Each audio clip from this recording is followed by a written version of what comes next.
Thank you very much. It's a pleasure to be here for my 51st Stellafane, and I'm just as excited today as I was back in 1971. What a magical place, despite the rain. Nothing could keep me away, not even rain. And you know, one of the ultimate thrills is to have a VIP celebrity in the audience or in the room when you do a presentation. It's just such an honor, so I think what I'm going to do is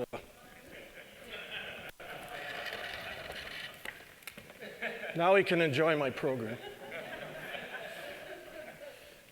Wish I could go back in time and shake his hand, but it's amazing how much pleasure that individual has provided for all of us year after year with the grassroots movement that happened up here in Springfield, Vermont.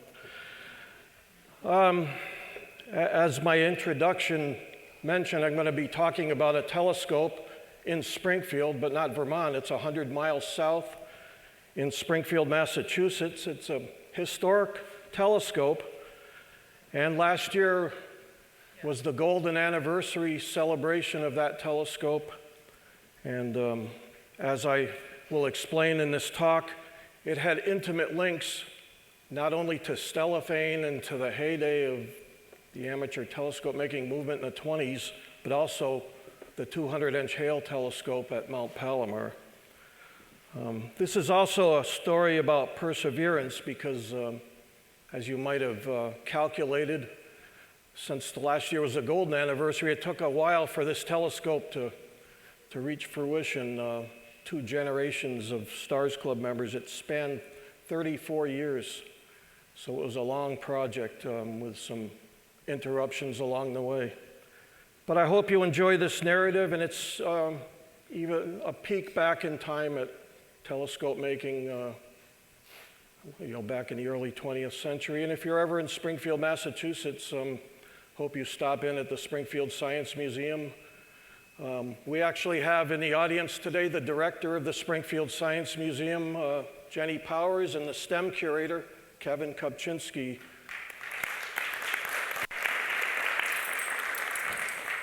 For both of them, it's their very first Stellafane, but not last, I hope. I don't think the rain will sour you, the two of you. Hopefully not. But anyways, the 1920s, what's going on here?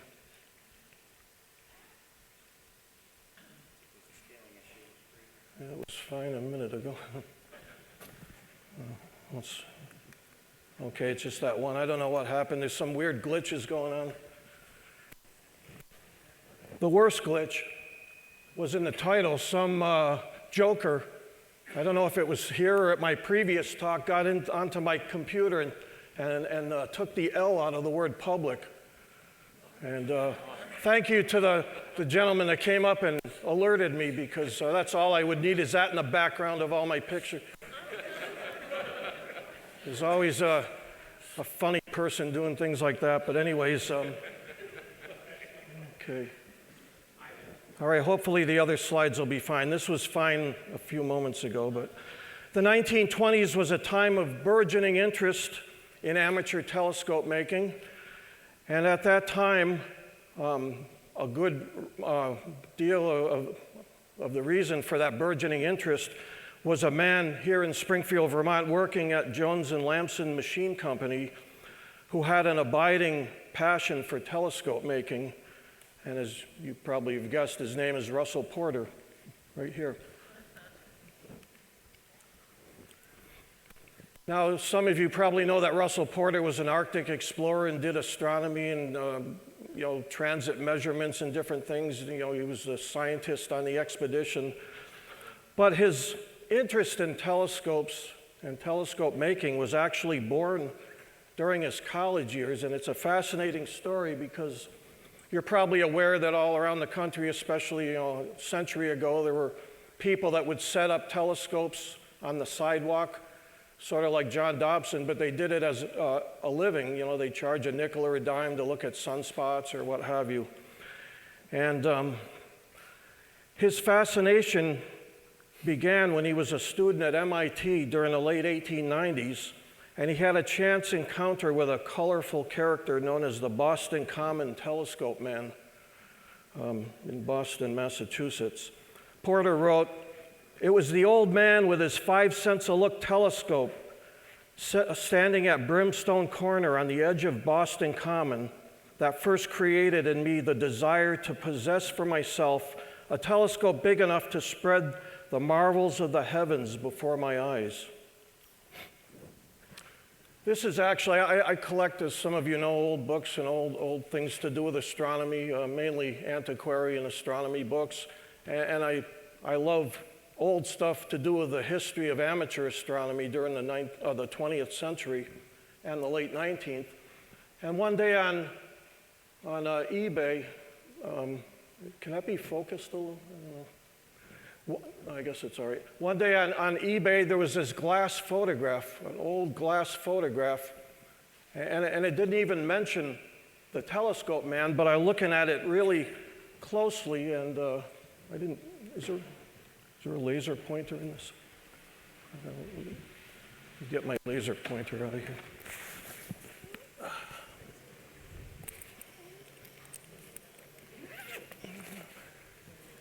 I knew I'd forget something. Okay. Let's see if this one works. Yep. When I zoomed in, and it always pays on eBay to zoom in on things and look at the details, because some people that sell things don't have a clue what they have. And I zoomed in on it, and I can see a telescope right here. I don't know if you can see that pointer right there. And there's an enlargement of it, and it's this Boston Common Telescope Man. And the cool thing about this photo, it was eventually made into a postcard, which I also got from the dealer. But the cool thing about it is this is the location where Russell Porter crossed paths with him, and right about the same time. So that's what Russell Porter would have seen, a crowd of people milling around and this giant telescope towering above everybody's head. And of course, you're attracted right over. This is before TV and the internet and all that, so this was a great opportunity for an unusual experience, and Russell Porter was inspired by that chance encounter. So 100 years ago, roughly a quarter of a century after he crossed paths with Boston's famous sidewalk astronomer, Porter founded the Springfield, Vermont Telescope Makers. So this is the centennial anniversary of that event this year. Another great event that happened during the 1920s that really inspired a lot of interest in astronomy was the great American eclipse of 1925, January 24th, 1925, which the path of totality cut across New York City and across New England. I met a number of people over the years, including my dad, who witnessed that eclipse back then, and many people went on to either have astronomy as a career or a hobby thanks to this event.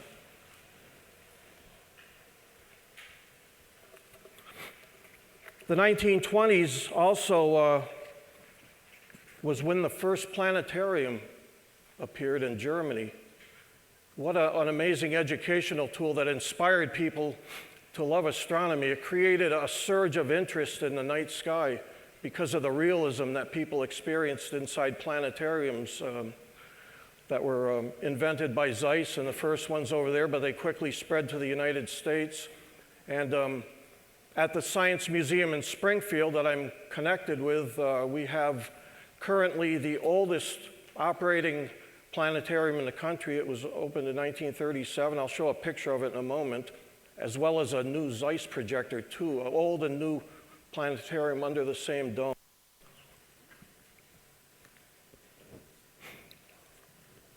Russell Porter not only taught telescope making classes here in town, but he also shared his interest with a much wider audience through articles that appeared in Popular Astronomy.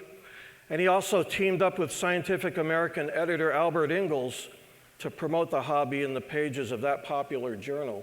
And Ingalls, as you know, came up here and reported on the conventions, and there were cover illustrations on Scientific America touting Stellafane. Couldn't ask for better publicity than that. The Scientific American Publishing Company issued a slender book titled Amateur Telescope Making in 1926, the same year as the very first Stellafane convention. The print run was only 3,400 copies, and it sold out by 1928, so interest was percolating, and the book sold out fast. Expanded editions followed, and it grew into what has become the Bible of amateur telescope making, 3 volumes in length. But the first edition, and this is probably one of the only copies in the world with a dust jacket, which I bought from a dealer named Paul Luther down in Massachusetts. The first edition is a little slender edition, and it's the only one that's thin. It's like a ½ an inch thick. So if you ever see a copy of it that's a ½ an inch thick, grab it. It's very rare and collectible. Another popular book at the time that Russell Porter used was The Amateur's Telescope, on the left here, by Reverend William Ellison, director of Armagh Observatory in Ireland, printed in 1920. So now we're going to shift our attention with that backstory about the grassroots effort here in Springfield, Vermont, spreading across the country. We're going to shift our attention 100 miles south to Springfield, Massachusetts. It didn't take long for that tidal wave of interest to reach Springfield, Mass., where there was a young refrigeration engineer named Carl Alsing working at the Westinghouse Electric and Manufacturing Company in Springfield. He witnessed the 1925 eclipse from Wesleyan University and was inspired by it, and he was now determined to build his own telescope in the 1930s. So when you need information, you visit the local library, at least you did in the pre-internet days, and so he went to the Springfield Public Library, came home clutching a copy of Amateur Telescope Making, and got to work. When I interviewed Carl Alsing about 30 years ago, he said, "I was amazed that you could create a telescope mirror of high accuracy without sophisticated instrumentation." And I've heard different variations of that sentence from dozens of people. It does seem magical that with your own hands and just odds and ends from around the house and a little perseverance, you can create a precision piece of optics. And a lot of people were tantalized by that and the opportunity it gave to view the cosmos. So like Russell Porter, Carl Alsing became the nucleus of a small group of Western Mass people who shared his interest in telescope making. Some of them were employees at Westinghouse, just like Russell Porter had a group of people at Jones and Lamson who asked him to teach them how to make telescopes. Carl Alsing traveled up to Stellafane here a couple of times during the 1930s to meet Russell Porter and get some tips on how to make his own telescope, which he eventually did after cracking his first mirror. Oops. As I said, Alsing started a club down in Springfield, Mass. in 1934, the Springfield Stars, which stands for Springfield Telescope and Reflector Society. But nowadays we call it the Springfield Stars Club. It's a double redundancy, but that's what we call it today. But it was the Springfield Stars, and that's the club he founded. This is actually an observing event in Wilbraham, Massachusetts in 1937 for the opposition of Mars that year.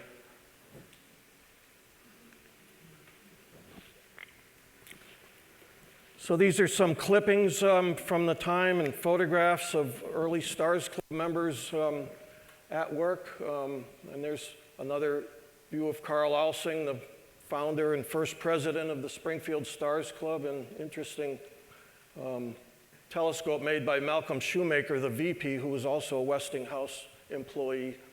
And just like up here at Stellafane, there was one woman who joined the ranks of the all-male telescope-making astronomy club, which is unfortunate, but that's how things were 100 years ago.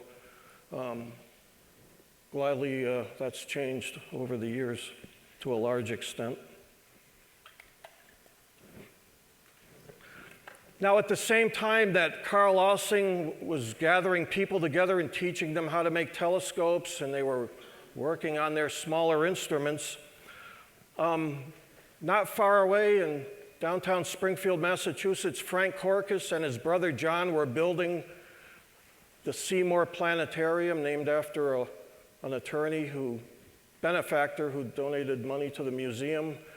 And from 1934 to 1937, they worked on this planetarium because during the Depression, they just couldn't afford an expensive Zeiss planetarium, even though that's what they wanted. So they said, and that was the spirit of those days that Russell Porter shared, and many people. If you can't afford it, you do it yourself. You make it yourself. You find a way to create what it is that you want to possess, either a telescope or a planetarium. And Frank recognized the educational value of planetariums and desperately wanted one for Springfield. He had been inspired by Halley's Comet in 1910, and actually, as a 10-year-old boy, created a device out of a wooden box and a carbide lamp and a lens that could project Halley's Comet onto the ceiling of his bedroom and charge neighborhood youngsters a penny apiece to come in and see his planetarium shows at the age of 10. And then decades later, he moved from Pennsylvania to Springfield, Massachusetts, and became connected with the Science Museum. That planetarium opened, as I said, in 1937. There was one other American planetarium that predated it at the Rosicrucian Museum in San Jose, California. And there were 4 Zeiss planetariums, so it was number 6 in the country. But it's now the oldest. Those other 5 have been mothballed and replaced. And if you're like history, you can come down to Springfield and see that planetarium. There's been a major upgrade, which Jenny Powers guided over the finish line recently, where not only has the museum preserved the original Corcus Planetarium, the oldest in the country, but they've added to it cutting-edge Zeiss technology. So we have the best of both worlds, and the Zeiss shows are just out of this world, no pun intended. So the cool thing is that this was going on right at the same time that Carl Elsing and his friends were building telescopes. Another thing going on at the time was the construction of the Hale telescope out at Mount Palomar, the biggest telescope in the world. And boy, I was so fascinated by that growing up. It was like the most iconic scientific instrument imaginable. And I thought I saw, is Brian Kennedy here? I thought I saw him walk in. There he is. I'm grateful that you let me use your wide-angle lens the day we visited Mount Palomar. Brian Kennedy and sitting with Phil Harrington over on the side. We were going to the 1991 eclipse in Baja, and we detoured to California to see Mount Palomar, and Phil arranged a great tour where we got to walk under the telescope and around it, and said, boy, I can't get that telescope in my camera. It's so big, I can't get back far enough. And Brian's an expert photographer, and he said, here, I have a lens for you. And I was able to get my portrait under that iconic instrument, the one and only time I've ever been there. So thank you, Brian. But this telescope is going to enter into the story right now, because when that telescope was being built, Corning Glass Works in New York was given the task of fabricating the massive 200-inch mirror blank. Not an easy process by any means. And as you know, Pyrex doesn't expand or contract that much, so what they used to make ovenware was a good material for a telescope mirror. So they got the contract. They poured the glass into a mold to make the 200-inch mirror. But of course, you make a little extra molten glass, and you can see them pouring it out of that giant ladle. And they had enough leftover melted glass to make 5 20-inch mirror blanks. They quickly put some bricks in a circle and 20 inches across and poured the glass in just to avoid wasting it. And so they made 5 of those, and they offered them for sale to amateurs or anybody that wanted one, $1 a pound. The 6 Stars Club members at that time, there were 6 members, each chipped in $20, which was a good chunk of change back then, to purchase one of these blanks for the Stars Club. A great challenge had presented itself because they had aperture fever, just like we've all experienced, and they wanted to build a big telescope and mount it on Wilbraham Mountain near where Carl Elsing lived. But that's not what ultimately happened. And so that mirror blank arrived in Springfield, Mass. on August 26, 1938. And what I find fascinating is all this cool scientific stuff was going on in the depths of the Great Depression. It was a time of horrible suffering, but also a time of rising up above that suffering and putting our heads up into the cosmos. It was therapeutic, just like it was during COVID. Stargazing and playing with telescopes has a therapeutic quality. So they got the blank, according to Carl Alsing's logbook, which I have in my library, kept detailed notes of this 20-inch telescope project. The blank measured 21 inches in diameter and was nearly 5 inches thick. But as you can see, it was very crudely made. This is the blank right here. Right there, it's, they built a jig to spin it so that they could grind it. Before they even start to grind it into a telescope maker, they had to grind it into a disc, a telescope blank, because it was so roughly cast in order to save that extra Pyrex. And so before they could even start that, they needed a workspace. You know, they had been working in their own homes and all that, but this was getting more elaborate. And fortunately, one of the club's founding members, a man named Robert Ratcliffe, owned a locksmith business on Lyman Street in Springfield, Massachusetts. Just a short walk from where Frank Corcus's new planetarium was attracting national attention. Ratcliffe invited the club to set up a telescope workshop in the basement of the lock shop in Springfield. So that's where they spent their evenings grinding and polishing this 20-inch mirror. And I know there's light washing in, but these are some early pictures of the Stars Club members at work back in the late 30s, and reminiscent of pictures we see of like Russell Porter and different folks making telescopes back then with their sleeves rolled up. And what I find cool is I didn't notice it at first, but if you look carefully right there in the corner, you can see the edge of that picture I showed earlier of the people in Wilbraham for that Mars observing, and I guess they were pretty proud of that. They got a big blow-up made and had it stuck to the wall there. So that's pretty cool. They spent 53 hours just circularizing that Pyrex blank and grinding the front and back surfaces flat. So that's a lot of work sessions. Let's see.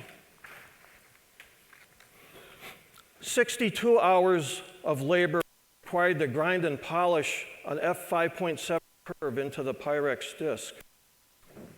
Now you see them on top of what looks like a table, but what they're actually have the mirror on is a safe that Robert Ratcliffe had, an old safe bouncing around the lock shop, and of course a safe is massive, and it was a perfect base for a telescope grinding operation. So in my interviews with Alsing, he said, "Our meetings were very informal. We observed quite often and worked on the mirror once a week for a few hours, going out for coffee afterwards."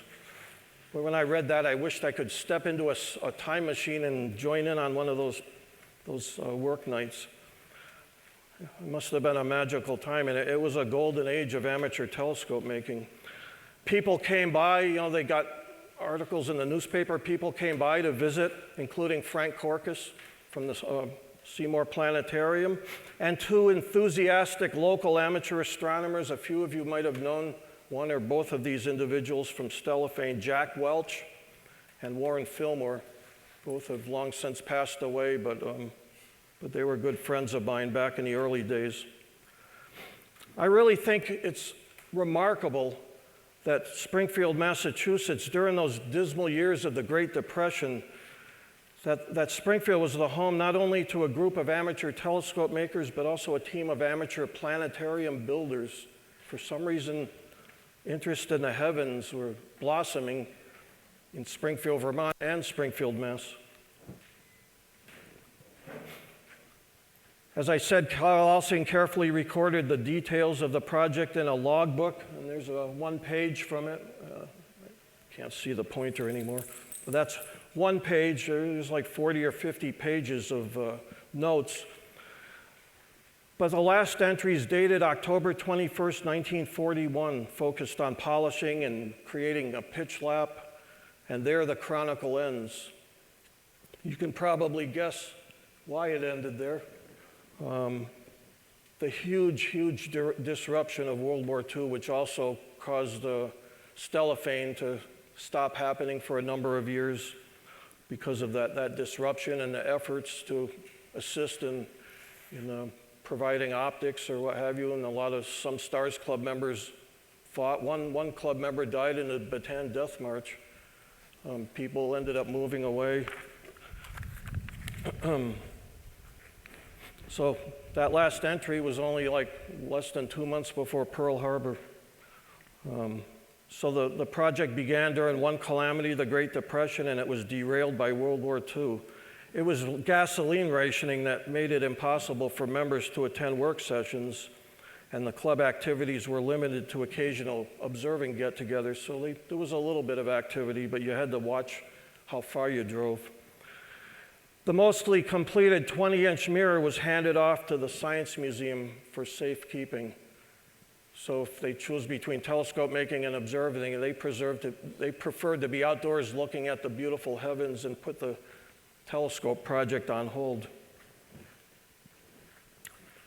But the war finally ended, and in 1948, the Stars Club was brought back to life by a very avid amateur astronomer named Jack Welch, who lived in West Springfield, Massachusetts. I believe in the 60s or 70s, he was on the telescope judging committee up here a number of times.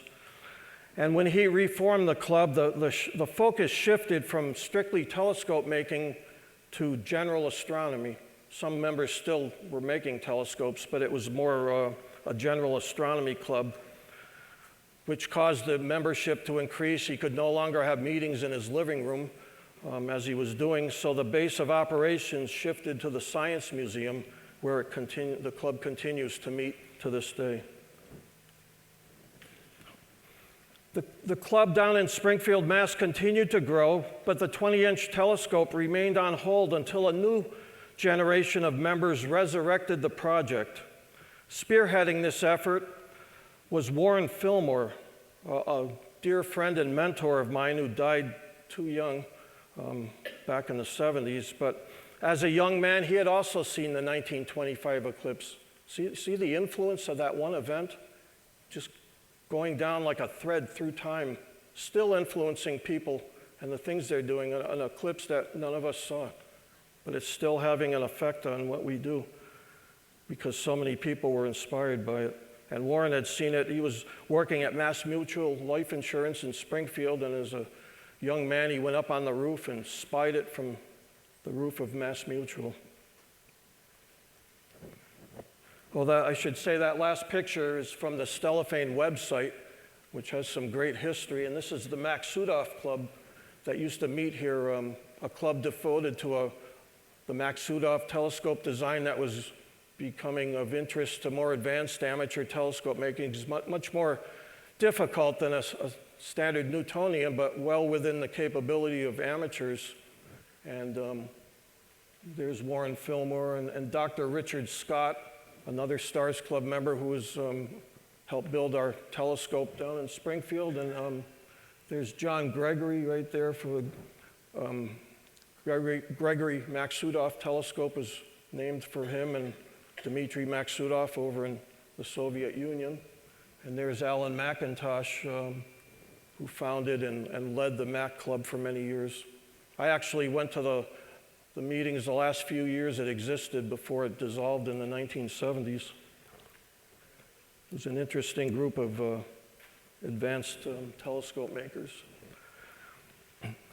So Warren Fillmore captured first place here at Stellafane in 1960. It was another rainy year, so they couldn't judge his telescope optically, but he won first prize for his 6-inch Gregory Mac telescope. And there's an interesting anecdote connected to that. You know, he had his Maksudoff up in front of the Pink Clubhouse, and one of the people that came to Stellafane that year was James G. Baker. Who's heard of James G. Baker? A great optical wizard. He built the camera for the U-2 spy planes. He designed the optics for the Polaroid SX-70 camera. He designed the Baker-Dunn telescope cameras during Operation Moonwatch. He was an optical wizard from Perkin-Elmer, and he came to Stellafane. He helped promote the Maksutov here at Stellafane, but he didn't think amateurs could make a Maksutov. It was just for general interest. But then he saw Warren up on Breezy Hill with his Maksutov and was tantalized. He couldn't believe Warren made that himself and ground out the optics and did the whole thing. And so there's Warren's award from Stellafane. But Jim Baker prodded Warren Fillmore to write a book about making that Maksutov, an amateur building a sophisticated instrument. And Warren was reluctant at first, but finally wrote it and had it published, where he was in charge of the print shop at Mass Mutual Insurance, and so he had it published. The first edition was published at the Mass Mutual print shop in Springfield, Mass, and then Sky and Telescope picked it up and issued about 8 or 10 additional printings of it. So people were interested even in that sophisticated design. So in 1959, Warren and another Stars Club member, Dr. Richard Scott, approached Frank Korkus about completing the 20-inch telescope after all those years. And by now, Frank Korkus and his brother had built a planetarium for the Boston Museum of Science, and then they stayed in Springfield to run the Springfield Science Museum. Frank Korkus was appointed director by this time, and he was really enthusiastic about the idea of resurrecting that project. The Stars Club would build it, and it would be given to the Museum for Public Education. That was the deal, and Frank endorsed that idea. So the club made up a proposal, and even though Warren won his award for his 6-inch Mac, a 20-inch Maksutov would have been beyond the capability. A Maksutov that size would have a thick meniscus corrector lens that would weigh a ton and cost a fortune, and it was just beyond the capabilities of these amateurs. So they chose what was probably almost equally difficult, a Schmidt Cassegrain design. And the Schmidt is also a very difficult corrector plate to make. But luckily, they got assistance from Frank Cook, a professional optician who sort of became an ally of the Stars Club, as well as John Gregory. And they helped the Stars Club members, and they said, you know, why you're trying to use the vacuum method to make a corrector plate, it would have been one of the biggest ones ever made in the world by professionals even if you had succeeded. So he said, I'll help you do it. And they did it by taking this optically perfect piece of glass, putting it over a suction machine and sucking the glass down.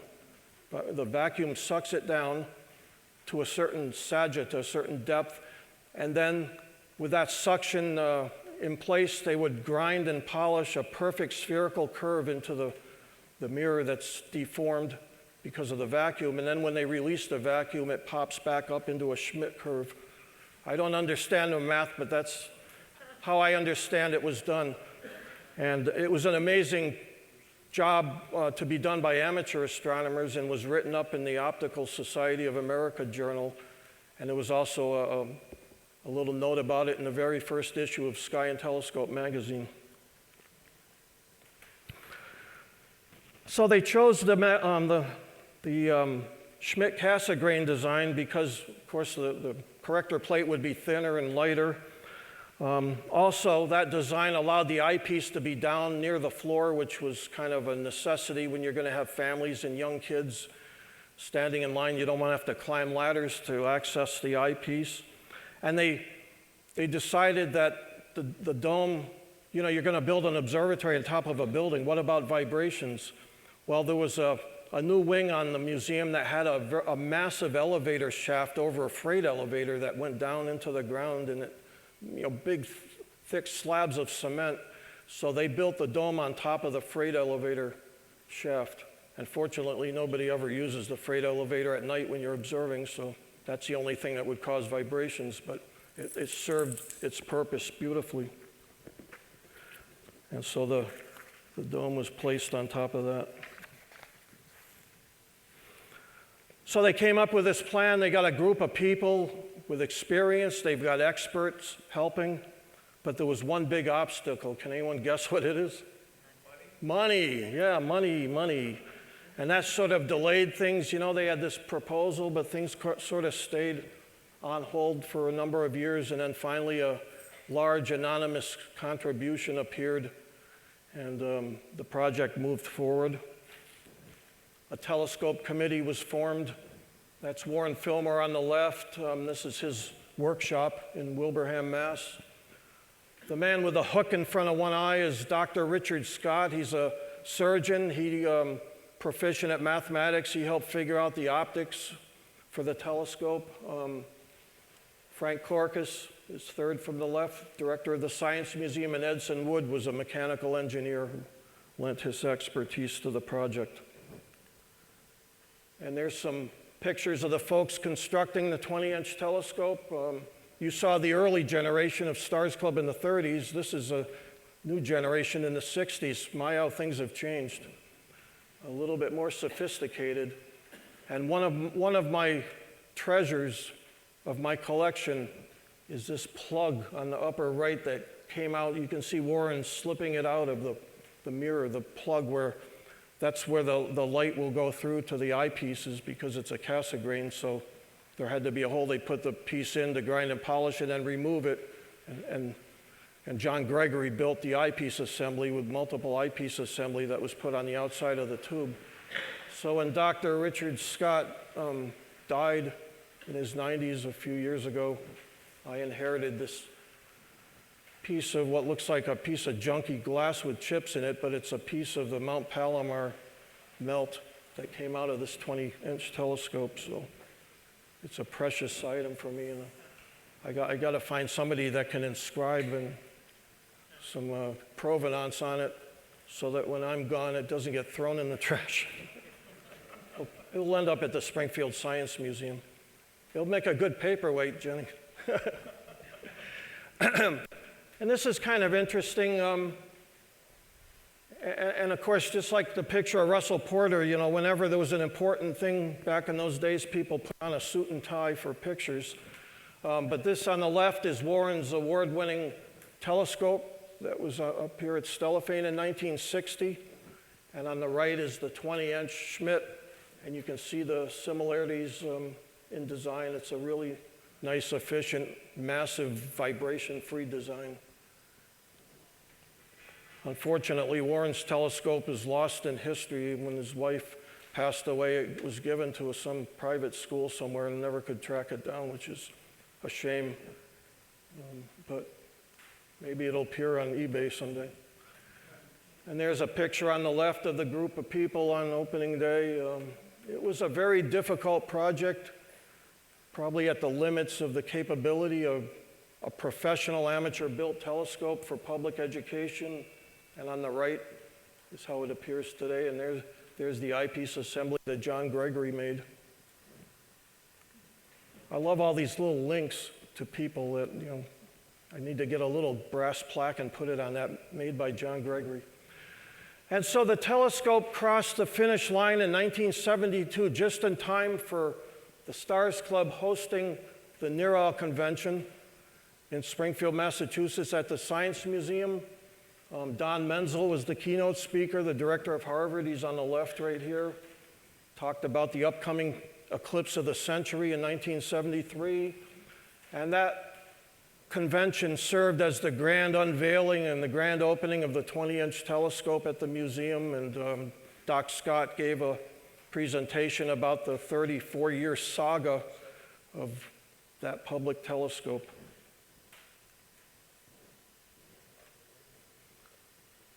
I used it to watch Comet Kohoutek. It was one of the first things I looked at through it. And then I quickly learned how to do a really cool portrait. That's me when I was about 19 years old.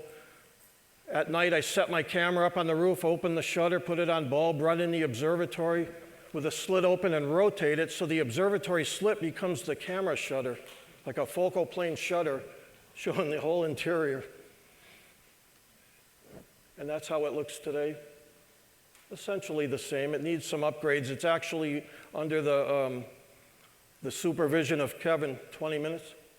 Under Kevin's supervision, the STEM curator, it's being digitized so that if people don't want to go to the eyepiece, they can see the image in the auditorium, or it can be put on the internet or what have you to expand the opportunity for public education. And during eclipses and things, you know, there's always a huge crowd at the museum, so it helps to be able to project things onto screens instead of waiting in line at an eyepiece. And that's an exterior view that I took showing an old ash dome from the 1960s. We had a dome breakdown about 6 or 7 years ago and contacted Ash Dome and said, boy, we haven't made those parts in years. That's such an old dome. And then the guy from Ash Dome called me up and said, we went back in a far corner of our storage room and covered with an inch of dust was the last remaining part that you need, the last one that we have. And the guy said, I'm just going to send it to you for free. He was so tickled that he had it sitting around. But yeah, not really planned obsolescence. It just happens, you know, things get changed, and it's hard to repair things when you can't find parts. That's a picture I took of Warren Fillmore in 1973, the year Warren led a trip to Kenya for the eclipse of the century that I was privileged to be a part of. It was my first total solar eclipse. And there's a picture of Dick Scott in 2011 at his 90th birthday celebration during the Stars Club meeting. I believe that was his last visit to the 20-inch telescope. Kind of a bittersweet, but what an amazing man he was. He volunteered for years at the Science Museum. And here's a few pictures. Who's this person right here? If that person's in the audience, would they please stand up?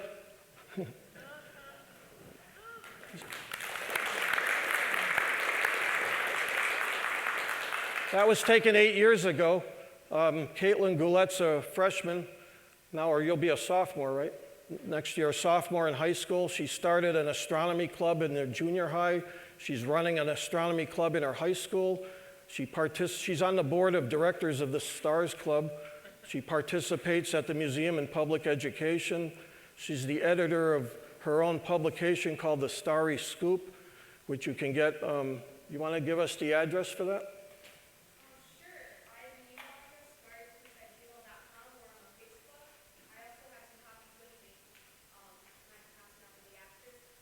So you have a bunch of copies. Come on up and get one if you'd like. starryscoop@gmail.com. And it's a really great publication. And, you know, this is an individual that's you're going to see her name on the covers of books in bookstores eventually. And you want to be an astrophysicist, right? And Stellafane, as well as the activities down in Springfield, Mass., are a large part of the inspiration that set her on that track. And she's been coming to Stellafane for years, so keep up the good work, Caitlin. But that's her dad right there, and that's Leanne, I believe, your sister. But it just shows some of the activities. There's my son Richie looking at the moon during one of our public nights, and some pictures taken through the telescope. You know, we're in a city. There's light pollution, there's turbulence, but when conditions are right, when the indoor and the outdoor temperatures are the same, and there's no heat flowing out the slit, you can get some pretty darn good astro photos with that. But there's a lot of local turbulence, but you know, it's there for education, so people that wouldn't travel 50 miles for a dark sky view can come to Springfield and have the experience of looking through a large observatory telescope. I always loved this picture. There was a crowd of kids in the observatory, and this girl was hesitant, and her mother kept saying, look, go look at the moon, look through the eyepiece. And she finally tentatively went to the eyepiece, and I could see the moon on her face as she positioned her eye, and then I see that little bright point of light aligned with her pupil, and then her whole demeanor changed. You know, amazing, and it was her first ever view of the moon. So that records her first view of the moon of her life, this young girl, and hopefully she still loves astronomy. And so those early Stars Club members, Russell Porter, Springfield, Vermont Club, and all the different people are involved, they set this wave in motion that passes down through time. And everybody may not be aware of that lineage or that sequence of events, but it's still affecting people. People are inspired, just like planetariums helped inspire the space age. It elevates people, it elevates their minds, it changes them for the good. And that's something I think those early members, none of whom lived to see the 50th anniversary of that telescope last year, but I think they would be very pleased that the telescope is still here and being upgraded, as well as the planetarium, so that the next generation can get the same inspiration that we all got from Stellafane, from the space age, or what have you. So if you're ever down in Springfield, Massachusetts, you can go onto the museum's website and find out, we do our Stars Over Springfield public viewing on the first Friday of the month, September through May at 7:30. So that's a regular occurring public viewing. Even on cloudy nights, we do it because we have a planetarium where it's never cloudy. So if you're ever in the area, or you want to make a trip and see the oldest American planetarium and see a telescope that has Mount Palomar glass in it, come on down. Do you have any other upcoming things, Jenny, you'd like to tout? We have so many great upcoming. Just pick one or two great ones. We're going to have an event for the annual eclipse on the 14th of October, and we are going to have a party for the 100th anniversary of all production planetariums, and Phil Harrington is going to be our guest speaker that day, so that will be October 20th. I was so pleased that Phil's going to visit us and participate in it.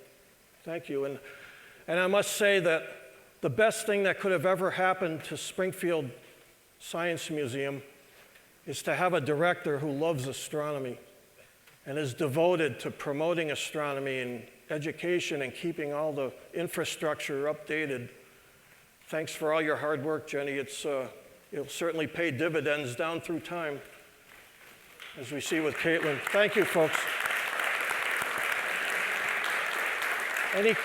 Any questions? Okay, it was a pleasure speaking today. Stay dry, enjoy stuff. How many first-timers do we have here? That's awesome.